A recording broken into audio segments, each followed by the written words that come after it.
व्यक्ति को का न्याय होना तय है इस वचन के मुताबिक। तो हमारा न्याय कैसे होगा? तो कई बार लोग इन चीजों को, कई बार हम इन चीजों को नहीं समझ पाते हैं कि जो मसीह यीशु में है उन पर दंड की आज्ञा नहीं है, बट हर एक व्यक्ति को जो मसीह विश्वास में है, हर एक को प्रभु यीशु के न्याय सिंहासन के सामने में प्रकट होना ही है। और इस शरीर में रहते हुए जो भी काम हमने किया है, उन कामों का उस दिन हमारा हिसाब किताब या हमारा लेखा जोखा या हमारा उस दिन उन कामों का प्रतिफल हम सबों को दिया जाएगा। अगर आप मेरे साथ दूसरा कोरिन्थी अध्याय 5 पद संख्या 9 के वचन को खोलेंगे तो यहां पर बातें बड़ा स्पष्ट है, क्योंकि आवश्य है कि हम सबका हाल मसीह के न्याय आसन के सामने में खुल जाएगा। हर एक व्यक्ति अपने अपने भले बुरे कामों का बदला जो उसने देह में किए हों पाए। हर एक व्यक्ति को अपने इस पृथ्वी पर रहते हुए जो भी काम हमारा है, हमने किया हो, चाहे वह भला हो या बुरा हो, उसका प्रतिफल हम पाएंगे। और अगर आप पहला कोरिन्थी अध्याय 3 के पदों को खोलेंगे तो वहां पर और एक वचन है कि हमारा जो शरीर के काम जो अच्छे नहीं होंगे, जब हम प्रभु के सामने में प्रकट हो जाएंगे तो वो काम क्या होगा? वो काम जो बुरे होंगे वो जल जाएंगे, वो स्थिर नहीं रहेंगे। पहला कोरिन्थी अध्याय 3 पद संख्या 10 से लेकर अगर 14 तक के 15 तक के वचन को मैं पढ़ रहा हूं। परमेश्वर के उस अनुग्रह के अनुसार जो मुझे दिया गया, मैंने बुद्धिमान राजमिस्त्री के समान नींव डाली और दूसरा उस पर रद्दा रखता है, परंतु हर एक मनुष्य चौकस रहे कि वह उस पर कैसा रद्दा रखता है, क्योंकि उस नींव को छोड़ जो पड़ी है और वह यीशु मसीह है, कोई दूसरी नींव नहीं डाला जा सकता। हमारा विश्वास का जो नींव मसीह यीशु में है, उसके अलावा कोई दूसरा नींव रखा नहीं जा सकता। यदि कोई उस नींव पर सोना या चांदी या बहुमूल्य पत्थर या काठ या घास या फूस का रद्दा रखे तो हर एक का काम प्रकट हो जाएगा, क्योंकि वह दिन उसे बताएगा, इसलिए कि आग के साथ प्रकट होगा और वह आग हर एक का काम परखेगी कि कैसा है। जिसका काम उस पर बना हुआ स्थिर रहेगा वह मजदूरी पाएगा, रिवार्ड पाएगा, पुरस्कार पाएगा, प्रतिफल पाएगा। यदि किसी का काम जल जाएगा वह हानि उठाएगा, उसके लिए उसको कोई प्रतिफल नहीं मिलेगा, पर वह बच जाएगा, परंतु जलते जलते। कहने का मतलब ये होगा कि उसका सर्वनाश नहीं होगा, वो अनंत जीवन का भागी तो बनेगा, लेकिन वो लॉस उठाएगा, मतलब वो हानि उठाएगा। केवल अच्छे काम का ही प्रतिफल आपको मिलेगा, और वो लॉस जो है वो भयानक लॉस है, क्योंकि वो एक दिन का लॉस नहीं है, वो इटर्निटी का लॉस है। जो चीज आपको मिलेगा वो इटर्निटी तक कायम रहेगा, अनंत जीवन तक कायम रहेगा। और पूरे मिलेनियम रूल के दौरान आप अपनी पृथ्वी पर के जीवन के विश्वास योग्यता के आधार पर ही आपके जीवन में सबासी, आपके जीवन के कामों का सबासी, या फिर उसके प्रतिफल, और उसी के अनुरूप आप परमेश्वर के राज्य के अधिकारी ठहरेंगे। ये सारी चीजें, हमारा न्याय किस प्रकार से होगा उसके बारे में जिक्र करता है। और इस पृथ्वी पर का हर एक कामों का लेखा, हिसाब किताब हम सबों को परमेश्वर के सामने में रखना होगा। रोमियो के नाम अध्याय 14 पद संख्या 12 लिखता है,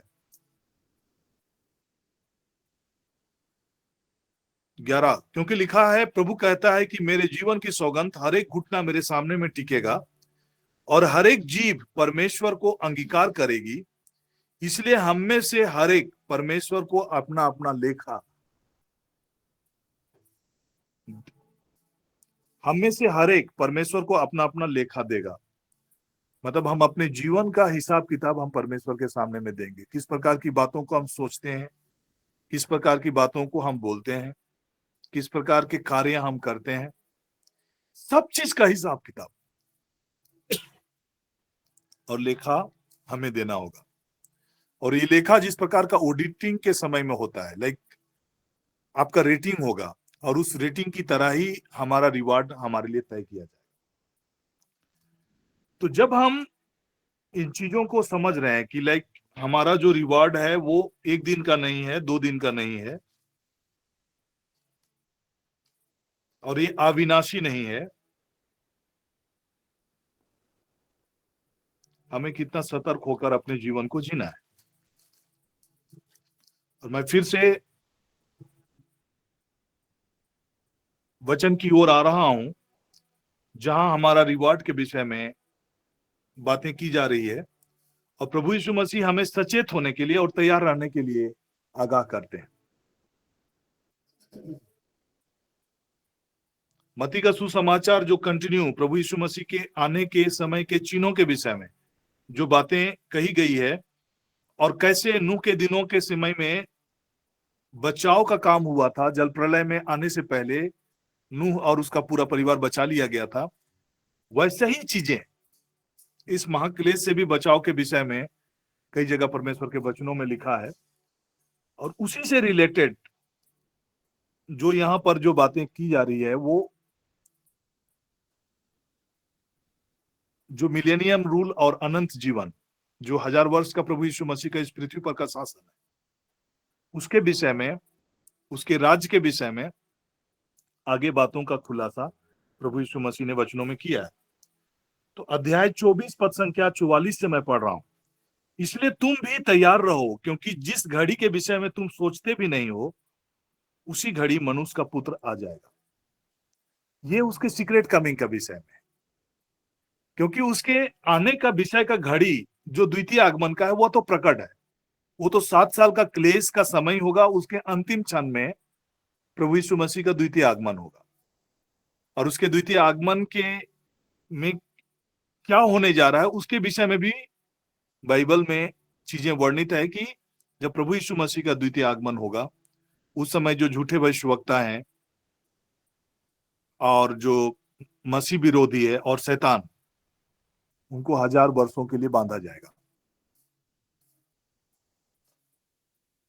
उसके बाद सिलसिलेवार तरीके से, जैसे कि जो प्रथम पुनरुत्थान का जो चीजें हैं, वो शुरुआत उस समय से होगा जब अंतिम तुरही फूंकी जाएगी, और जो मसीह विश्वास में मरे हैं, जिसके विषय में थेसलोनियंस में जो बातें लिखी हुई है, वहां से शुरुआत होगा प्रथम पुनरुत्थान की का जो चीजें हैं। पहला थेसलोनियंस अध्याय 4 पद संख्या 17 से हम चीजों को होते हुए देखेंगे। और ये क्रमबद्ध तरीके से पहला पुनरुत्थान का पाठ होता है। क्योंकि प्रभु आप ही स्वर्ग से उतरेगा, उस समय ललकार और प्रधान दूत का शब्द सुनाई देगा, परमेश्वर की तुरही फूंकी जाएगी, और जो मसीह में मरे हैं वे पहले जी उठेंगे। तब हम जो जीवित और बचे रहेंगे उनके साथ बादलों पर उठा लिए जाएंगे कि हवा में प्रभु से मिले, और इस रीति से हम प्रभु के साथ सदा रहेंगे। इस प्रकार इन बातों से एक दूसरे को शांति दिया करो। ये चीजें जो है हम सबों के लिए, एक दूसरे को उत्साहित करने के लिए, एक दूसरे को इंकरेज करने के लिए, इन बातों को एक दूसरे को बताते रहो, एक दूसरे से बोलते रहो। बोल के वचन में चीजें हमारे लिए निर्देशित की गई है। और इसी के कड़ी में अगर आप आगे बढ़ेंगे तो एक वचन जो 5:9 में लिखता है, क्योंकि परमेश्वर ने हमें क्रोध के लिए नहीं परंतु इसलिए ठहराया कि हम अपने प्रभु यीशु मसीह के द्वारा उद्धार को प्राप्त करें।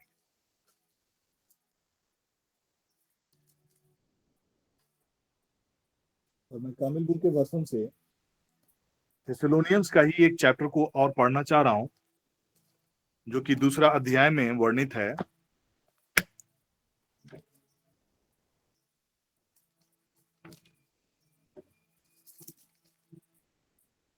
जो दूसरा दूसरा पत्र है थेसलोनियंस का, उसका अध्याय 1 में उसका 7 वचन के अंतिम पदों को हम पढ़ रहे हैं।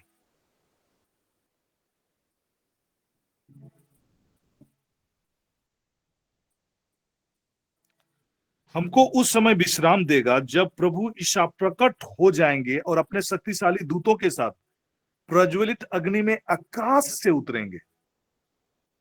तब उन लोगों को दंडित करेंगे जो ईश्वर को स्वीकार नहीं करते और हमारे प्रभु ईसा का सुसमाचार सुनने से इनकार करते हैं।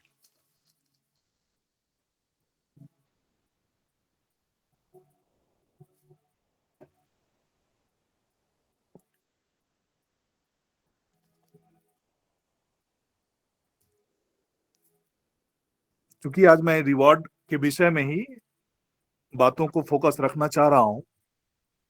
कल जब हम इसको देखेंगे कि कैसे पुनरुत्थान, जो प्रथम पुनरुत्थान में कौन कौन लोग हिस्सा होंगे।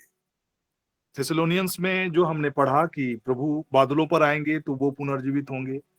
उसके बाद ट्रिबुलेशन पीरियड का समय होगा और ट्रिबुलेशन पीरियड में जो लोग होंगे उनके बीच में भी तब भी सुसमाचार का प्रचार होगा।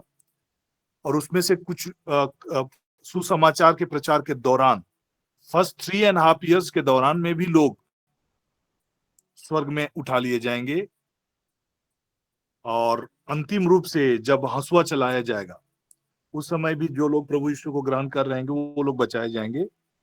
तब भी जो लोग अंत फिर बचे भी रहेंगे कुछ लोग। और उस 3.5 years के बाद का जो समय होगा बहुत ही टफ सिचुएशन होगा, जो फेथ को मेंटेन करना बहुत इम्पॉसिबल सा होगा।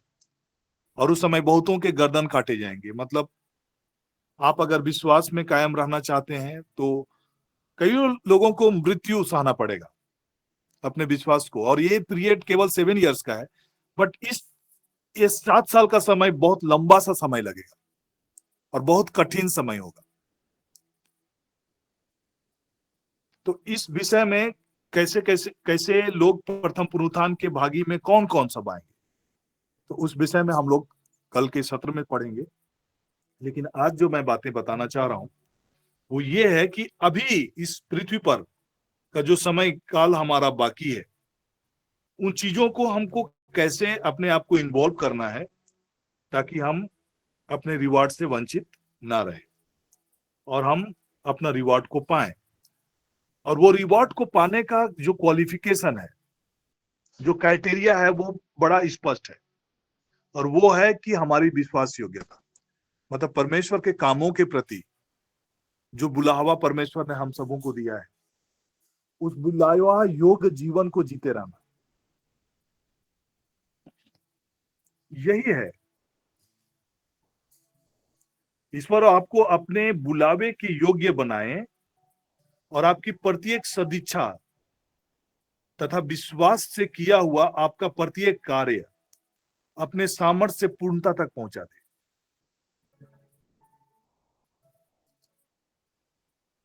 हमारे बुलावे के योग्य जीवन जीने का और अपने विश्वास में दृढ़ रहने का जो संकल्प हम लेंगे और जो बातों को करेंगे, वही तय करेगा हमारा रिवार्ड को। इसलिए जब भी मैं इन बातों को आपके बीच में रखता हूं तो हमेशा इन बातों को कहता हूं कि मानवीय सोच से, मानवीय समझ से पॉसिबल है, लेकिन जब आप अपने आप को पवित्र आत्मा की अधीनता में सौंपेंगे, पवित्र आत्मा के साथ चलेंगे और आप सजग होकर पवित्र आत्मा की उपस्थिति में चले फिरे करेंगे तो आपके लिए पॉसिबल है, क्योंकि होली स्पिरिट ही हमारा मददगार है और प्रभु के योग्य जीवन, उसके बुलावे के योग्य जीवन में वही हमारा एकमात्र सहारा है। तो कुछ झलक की बातों को, कुछ बिंदुओं को जो कि रिवॉर्ड के रूप में हम सबों को दिए जाने के विषय में जो बाइबल में वर्णित है, मैं आपके बीच में रखना चाह रहा हूं। और जो ये मिलेनियम रूल का एक पर्पस इसमें जुड़ा हुआ है, जो मिलेनियम रूल का जो पर्पस है, 1000 वर्ष का जो शासन काल है प्रभु यीशु का, वो हमें रिवार्ड देने के लिए ही वो 1000 वर्ष का शासन काल है। और उस रिवार्ड के भागी हम उस शासन काल में हमें परमेश्वर देंगे। यहां पर लिखता है 45 वचन, अतः वह विश्वास योग्य और बुद्धिमान दास कौन है जिसे स्वामी ने अपने नौकरों चाकरों पर सरदार ठहराया कि समय पर उन्हें भोजन दे। धन्य है वह दास जिसे उसका स्वामी आकर ऐसा करता पाए। मैं तुमसे सच कहता हूं, वह उसे अपने सारी संपत्ति पर अधिकारी ठहराएगा।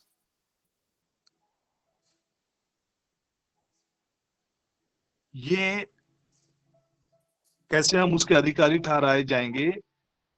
वो हमारी विश्वास योग्यता के अनुपात में तय होगा।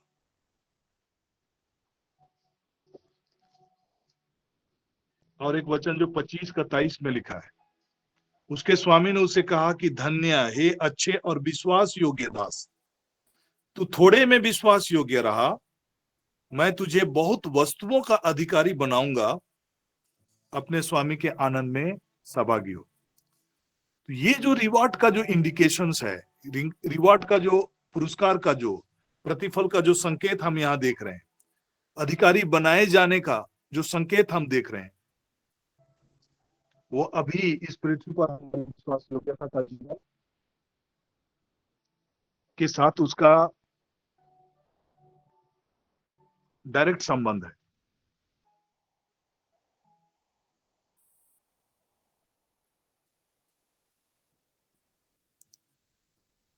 तो इस चीजों को हम कैसे कर पाएंगे? जैसे रसद बांटना, नौकरों चाकरों के ऊपर में जो ठहराया जाना, उन्हें भोजन देना, किस चीज को इंडिकेट करता है? ये इंडिकेट करता है आपका प्रार्थना का जीवन। ये इंडिकेट करता है आपके जरिए प्रभु के वचनों के से लोगों को अवगत कराना, या इस प्लेटफॉर्म या फिर और जहां भी सुसमाचार की बातें प्रचार की जाती है उनसे लोगों को कनेक्ट करना। तो उतना ही रिवार्ड आपको भी मिलेगा जब आप एक सहभागी होते हैं किसी भी चीजों को लेकर। जैसे इस ऑनलाइन प्लेटफॉर्म में जुड़ने के लिए कुछ लोगों को आप प्रेरित करते हैं, आप उनके लिए नियमित प्रार्थना करते हैं। केवल आप लिंक भेजने से लोगों का जीवन परिवर्तन नहीं होता है। जब तक आप उनके लिए प्रार्थना ना करेंगे, लोग इस ओर अट्रैक्ट नहीं होंगे, क्योंकि ये स्पिरिचुअल बैरियर्स है। और स्पिरिचुअल मतलब ये आत्मिक रुकावट और बाधक होती है। आप लिंक दे रहे हैं फिर भी लोग नहीं जुड़ रहे हैं, मतलब कहीं ना कहीं वो आत्मिक बाधा है, और वो आत्मिक बाधा केवल प्रार्थना से जाता है। जब आप उनके लिए दया की याचना करेंगे कि Lord have mercy upon their life, अपने लहू के जरिए प्रभु जी आप दया कीजिए, है ना, क्रूस पर बहे हुए लहू के जरिए पिता आप दया कीजिए। आपने उनके उद्धार के लिए लहू बहाया है, उनके मुक्ति के लिए लहू बहाया है, उनके पश्चाताप के लिए, पापों के पश्चाताप के लिए प्रभु आपने अपना लहू बहाया है। इसी असीम प्रेम की बदौलत पिता हम आपके दयारूपी हाथों में अपने इन प्रियों को लेकर आते हैं प्रभु। इनके जीवन में प्रभु का उद्धार की ज्योति चमके, सुसमाचार का ज्योति चमके। ऐसा बोल के आप कंटिन्यू जब प्रार्थना करेंगे, and you will plead the blood of Jesus, यीशु के लहू को जब आप दया के लिए पुकारेंगे, प्रभु यीशु मसीह के लहू के जरिए आप दया की याचना करेंगे और उद्धार के लिए उनके लिए कंटिन्यू प्रार्थना करेंगे, तब आप देखेंगे कि वे सुसमाचार की ओर अग्रसर होंगे, प्रार्थना की ओर अग्रसर होंगे। और इस तरह से आप नियमित कुछ लोगों का नाम लिखकर कंटिन्यू प्रार्थना करने का आवश्यकता है। वही हमारा विश्वास योग्यता होगा।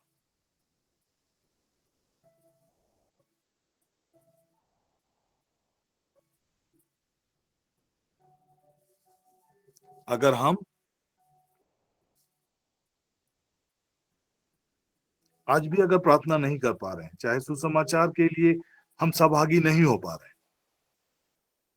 हैं, जरूरी नहीं है कि आप डायरेक्टली लोगों को प्रचार करें, बट आप लोगों के लिए प्रार्थना के जरिए, आपके इनविटेशन के जरिए, जब लोग इस प्रकार के प्लेटफॉर्म से जुड़कर सुसमाचार की बातों को सुनेंगे और अपने जीवन को आत्मिक रीति से तैयार करेंगे,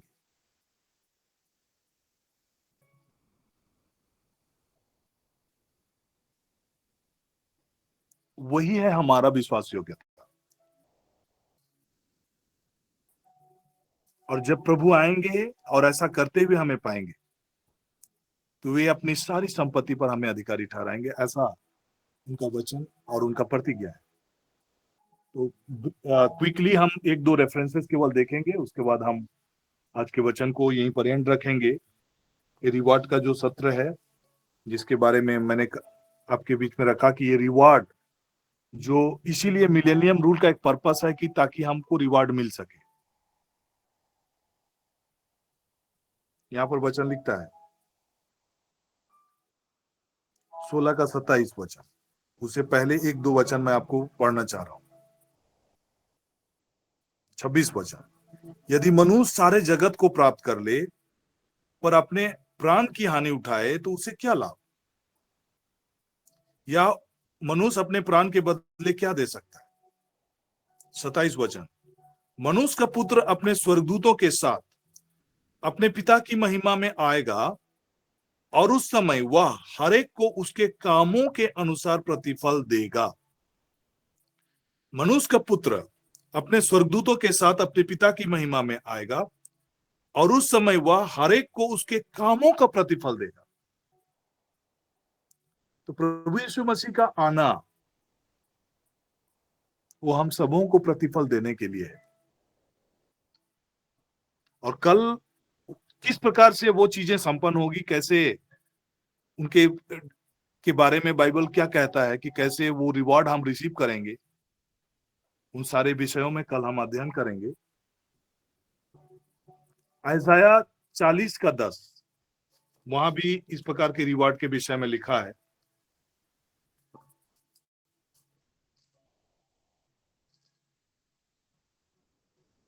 देखो प्रभु यहोवा सामर्थ दिखाता हुआ आ रहा है, वह अपने भुजबल से प्रभुता करेगा।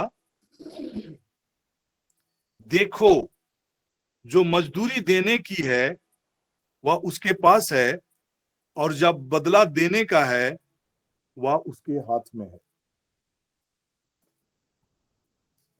यहां पर डिक्लेरेशन है कि वो आ रहा है और वो प्रभुता करेगा अर्थात राज करेगा। तो ये इंडिकेशन है उसके मिलेनियम रूल में कैसे प्रभु राज करेंगे, और वो अपने राज के दौरान पे जब वो राज करेंगे तो कैसे हमें रिवॉर्ड देंगे, हमें पुरस्कृत करेंगे।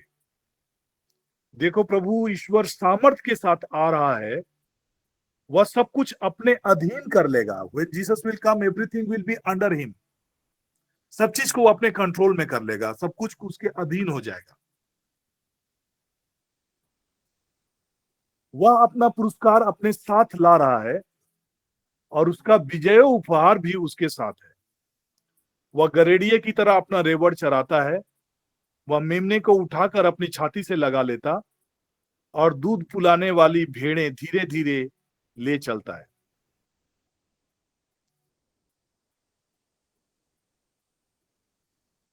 तो कैसे वो हमें मिलेनियम रूल में 1000 ईयर्स का शासन में कैसे सब कुछ को वो अपने अधीन करेगा और कैसे हमें अपने कामों का भी पुरस्कार देगा, उन सारी चीजों का जिक्र हम यहाँ सुन रहे हैं।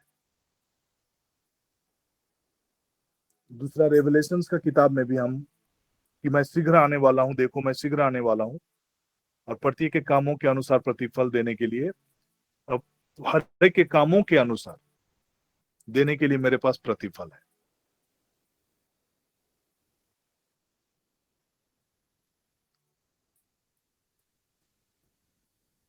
इसलिए हमारे लिए ये एक जिम्मेवारी का वर्क है, जिम्मेवारी का काम है। प्रार्थना का जीवन, लोगों के लिए प्रार्थना करना, उनके उद्धार के लिए, उनके मुक्ति के लिए प्रार्थना करना, ये व्यर्थ नहीं है। प्रभु में किया हुआ हमारा परिश्रम व्यर्थ नहीं है। इसलिए दृढ़ रहो, अटल रहो और प्रभु के कामों में लगे रहो।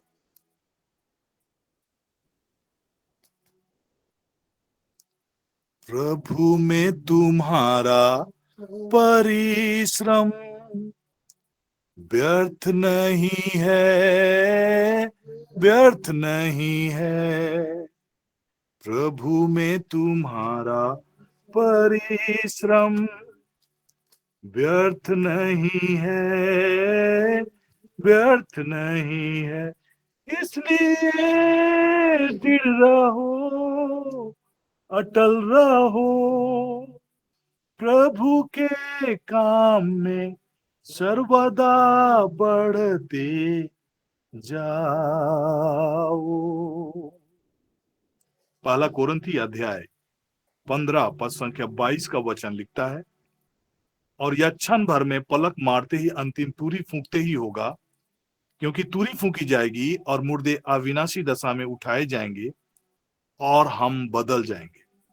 और उसी वचन के कड़ी में आगे आप बढ़ते जाएंगे तो उसी चैप्टर में लिखा है, परंतु परमेश्वर का धन्यवाद हो जो हमें प्रभु मसीह यीशु के द्वारा हमें जयवंत करता है। इसलिए हे मेरे भाइयों, दृढ़ और अटल रहो और प्रभु के काम में सर्वदा बढ़ते जाओ, क्योंकि यह जानते हो कि तुम्हारा परिश्रम प्रभु में व्यर्थ नहीं है। कल जब मैं इन विषय में फिर डिटेल में बातें करेंगे तो कैसे हम अपने प्रार्थना में और अधिक प्रोडक्टिव या ये हो सकते हैं, और कैसे हम प्रार्थना भी कर रहे हैं लेकिन कैसे उसका इम्पैक्ट को, उसके प्रभाव को हम कई बार न्यूट्रलाइज कर देते हैं, उसके प्रभाव को हम कम कर देते हैं, हमारा मनोभाव को सही मेंटेन नहीं रखने की वजह से। प्रार्थना तो करते हैं लेकिन हम नेगेटिविटी के बारे में बार बार सोचते रहते हैं, लोगों के बारे में, उनकी बुराइयों के बारे में, उनकी कमी घटी के बारे में जिक्र कर रहे हैं, उनके बारे में चर्चा कर रहे हैं। तो कैसे हम उन चीजों से ऊपर उठेंगे और प्रभु की दया की याचना करेंगे? कैसे किसी के बारे में कोई अगर इंफॉर्मेशन, नेगेटिव इंफॉर्मेशन भी आ रहा है, वो इंडिकेटर है कि आप उनके लिए प्रार्थना की जरूरत है, आप उनके लिए प्रार्थना करें, ना कि उनकी निंदा करें, ना कि उनके बारे में बुराई बोलें, ना कि उनके चरित्र का आकलन करें और आप उनके बारे में हम उल्टा सीधा बोलें, बल्कि वो इंडिकेशन है कि हम उनको संभालें, निर्बलों को संभालें, उनके लिए प्रार्थना करें। यही इंडिकेशन है हमारा। तो उन चीजों को सही रीति से समझकर हम आगे बढ़ सकेंगे। आइए हम प्रार्थना करेंगे इस क्षण, और मैं फादर जी से आग्रह करूंगा कि ब्लेसिंग की प्रार्थना में हम सबों को लीड करेंगे। धन्यवाद पिता, अद्भुत बातों को तूने हमारे बीच में रखा है। अपने चुने हुए सेवक के द्वारा पवित्र आत्मा की अगुवाई में इन बातों को जब हम सुन रहे हैं, आज हम प्रभु को धन्यवाद दें और ईश्वर की जो रहस्यमय बातें हैं, उन रहस्य जो हमारे साथ जुड़ा हुआ है, हमारे उद्धार और मुक्ति के साथ जुड़ा हुआ है, हमारा अनंत जीवन पाने के लिए जुड़ा हुआ है, वो रहस्य है ख्रिस्त मर गए, ख्रिस्त जी उठे और ख्रिस्त महिमा के साथ फिर आएंगे। आज हम कितने सौभाग्यशाली हैं। प्रभु यीशु ने क्रूस मरण के द्वारा हमारे पापों के लिए प्रायश्चित किया है, ना केवल हमारे लेकिन सारे संसार के पापों के लिए, समस्त संसार के लिए। प्रभु ने यह भी कहा है, मैं धर्मियों को नहीं पापियों को पश्चाताप के लिए बुलाने आया हूँ। आज हमारे जीवन में नेगेटिविटी बातें हैं। जब एक दूसरे के साथ मिलते हैं, कहीं कुछ चर्चा करते हैं, तो बहुत सारी ऐसे बातें सुनने देखने को मिलता है। मोबाइल के माध्यम से भी बहुत सारे लोग दूसरों के बारे बतलाते हैं। एक दूसरे बात करते रहेंगे और थर्ड पर्सन के बारे में नकारात्मक बातें करते हैं। बहुत बार मैं इन्हीं बातों को मैं नहीं सुन पाता हूँ, मेरा अंतःकरण साथ नहीं देता है और मैं मोबाइल बंद कर देता हूँ, या तो मैं बोलता हूँ हो गया। इसी तरह की बातें हैं जो हमें आध्यात्मिक उन्नति से हमें रोकता है, जिसको अभी हम कल सुनने वाले हैं कि कैसे हम प्रार्थना में प्रोडक्टिव बने, हमारे मनोभाव को हम किस तरह से बदल सकते हैं, किस तरह से हम अपने आप को देखते हैं। हम जीवन की बातें नहीं बोलते हैं, हम मृत्यु की बातें बोलते हैं, नकारात्मक बातें बोलते हैं, और वही होता है, क्योंकि सुक्ति ग्रंथ में प्रभु हम लोगों को यही बतलाते हैं, तुम्हारे मुख में ही जीवन और मृत्यु है। आज हम इन सारी बातों पर जब चर्चा किए तो तैयार रहने की बातें हैं, सचेत रहने की बातें हैं, हमारे बुलावे जाने के योग्य जीवन जीने की बातें हैं, जिसको प्रभु एक शब्द में कहते हैं, जागते रहो और प्रार्थना करते रहो। क्योंकि परीक्षा में ना पड़ो, आत्मा तो तत्पर है परंतु शरीर दुर्बल है। हम कितने परीक्षा में पड़ जाते हैं और हम रोज प्रार्थना करते हैं, हे हमारे पिता तू जो स्वर्ग में है, तेरा नाम पवित्र माना जावे, तेरा राज्य आवे, तेरी इच्छा जैसे स्वर्ग में है वैसे इस पृथ्वी पर भी पूरी हो। हमें परीक्षा में ना डाल परंतु बुराई से बचा। लेकिन हम क्षण क्षण में परीक्षा में पड़ जाते हैं। वो व्यक्तिगत परीक्षा है, हमारी मानसिक परीक्षा है, और हम मन को किस तरह कंट्रोल कर पाते हैं। अगर एक सच्चे भक्त हैं तो निश्चित रूप से हमारे जीवन में जो नकारात्मक बातें हैं वो अगर समाप्त हो जाता है तो हम आध्यात्मिक रूप से हम अव्वल हो जाते हैं, हम बढ़ोतरी करते हैं। इस प्लेटफॉर्म में जब इतने दिन हम लोग आगे बढ़ रहे हैं तो हम जो प्रार्थना करने का जो पैटर्न सीखा है, हम एक के लिए प्रार्थना ना करें, हम किसी एक के लिए प्रार्थना करते हैं जो बीमार हैं। तो हम, मेरे मन में प्रभु ने डाला, एक गांव में एक परिवार में एक शराबी था, हम उसके लिए प्रार्थना करें और वो ठीक हो गया। तो क्यों ना हम पूरे परिवार के लिए, हम पूरे खानदान के लिए, पूरे गांव को ही समर्पित करके प्रार्थना करें। और सबों के ऊपर ईश्वर की वही दया है, क्योंकि प्रभु ने कहा है, इसलिए मैंने मरा कि तुम पछताव करो, और ना केवल तुम्हारे लिए मरा लेकिन पूरे समस्त संसार के लिए मैंने अपना लहू बहाया है। हमारे पापों के लिए प्रभु स्वयं प्रायश्चित किया है, हमारी चंगाई भलाई के लिए स्वयं प्रभु यीशु क्रूस पर टंगे हैं। तो आइए, हमें इतने बड़े प्रेरणा के साथ में प्रभु हमें एक साथ जोड़ा है, और जब हम प्रार्थना करने वाले योद्धा के रूप में पाए जाते हैं, हमारी प्रार्थना सुनवाई होती है, इतना पूरा पूरा विश्वास है। और आज के अद्भुत गवाहियों के द्वारा हमने सुना किस तरह जब हम घुटनों में आते हैं, प्रभु के सामने बैठते हैं, हमारा बैठना ही बता देता है कि हम कहाँ बैठ रहे हैं। हमारा मन, दिल, हृदय, आत्मा सचमुच में प्रभु के साथ जुड़ा है या हम ऐसे ही ड्यूटी पूरा करने के लिए बैठे हैं। तो ये हमारा मॉर्निंग प्लेटफॉर्म भी यही बतलाता है कि हम किस रीति से सुन रहे हैं। धन्यवाद और बड़े आदर के साथ में, महिमा के साथ में, आइए हम जब भी प्रार्थना करें, हम प्रभु के उपस्थिति और प्रभु के करीब और उसके मध्यस्थता को बनाए रखें। अन्यथा हम हवा में उड़ते रहेंगे, हम शहर में घूमते रहेंगे, हमारा प्रार्थना का सुनवाई उस तरह से प्रबल नहीं होगा, प्रोटेक्टिव नहीं दिखेगा। आइए हम प्रभु को धन्यवाद देते हैं, इतनी गहरी बातों को प्रभु ने हमारे बीच में प्रकट किया है। वही महान और जीवित परमेश्वर हम सबों पर दया करे और अपने आशीर्वाद से भर दे। प्रभु के नाम में ही हमारा कल्याण है, उसी ने स्वर्ग और बनाया है। प्रभु आप लोगों के साथ हो। परमेश्वर पिता और पुत्र और पवित्र आत्मा का आशीर्वाद आप पर, आपके परिवार के सदस्य, आपका प्रार्थना जीवन में उतरे और सर्वदा रहे।